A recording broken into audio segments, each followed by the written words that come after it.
ধনীদের তালিকায় নিচের দিকে থাকলেও করদাতা হিসেবে ছিলেন শীর্ষে। টানা ১৬ বছর দেশসেরা করদাতা হিসেবে রাষ্ট্র পরিচালনায় অবদান রাখেন তিনি। ঋণ খেলাপি তো দূরের কথা, কোনো প্রতিষ্ঠান থেকে নাকি ঋণই নেননি হাকিমপুরি জর্দার মালিক দানশীল কাউস মিয়া। সোমবার রাতে পৃথিবীর মায়া ছেড়ে চলে যান এই ব্যবসায়ী।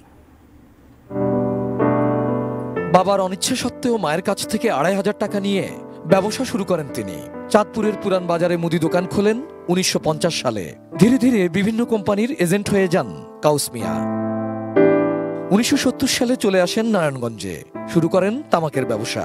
শিপিং সহ ৪০-৪৫ ধরনের ব্যবসার সঙ্গে জড়িত ছিলেন, তবে হাকিমপুরি জর্দার মালিক হিসেবেই মূল পরিচিতি। ২২ বছর বয়সে যে ব্যবসা শুরু করেন তা টেনে নিয়ে যান আরও ৭১ বছর। ১৯৫৮ সালে প্রথমবারের মতো কর দিয়েছিলেন। এর ১০ বছরের মাথায় তৎকালীন পূর্ব পাকিস্তানে ১ নম্বর করদাতা হয়েছিলেন কাউস মিয়া। ২০০৮ সাল থেকে দেশ সেরা করদাতার একজন হয়ে ওঠেন।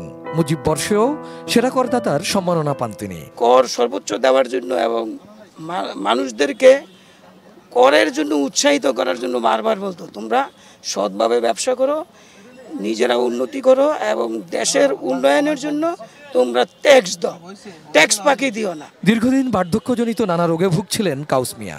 সিঙ্গাপুরের মাউন্ট এলিজাবেথ হাসপাতালে চিকিৎসা শেষে সম্প্রতি তাকে দেশে নিয়ে আসা হয়। পুরান ঢাকার বাসভবনে শয্যাশায়ী ছিলেন। শনিবার বিকেলে শারীরিক অবস্থার অবনতি হলে কাউস মিয়াকে আজগর আলী হাসপাতালে ভর্তি করা হয়। সেখানে দুদিন চিকিৎসাধীন থাকার পর সোমবার রাত ১:১টার দিকে মারা যান। বিশ্বমানের থার্মিক্স রড, সালাম স্টিল থার্মিক্স, দেশের একমাত্র থার্মিক্স রড। অনেকে ঈর্ষান্বিত হয়ে এত কর কেন দেয়, বিভিন্ন রকমের কথা বলতে, কিন্তু আমার বাবা সবসময় মানুষের উন্নয়নের জন্য, দেশের উন্নয়নের জন্য সে সার্বক্ষণিক চেষ্টা করতো কিভাবে করা যায়। আর তার সবচেয়ে বড় জিনিস ছিল সে সৎভাবে ব্যবসা করবে, মানুষকে ঠকানো তার কখনোই উদ্দেশ্য ছিল না। তার বয়স হয়েছিল ৯৪ বছর। তিনি স্ত্রী, ৮ ছেলে ও ৮ মেয়ে রেখে গেছেন।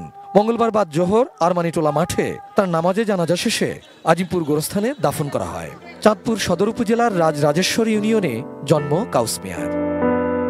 Abul Kalam Azad, ATN news, Dhaka.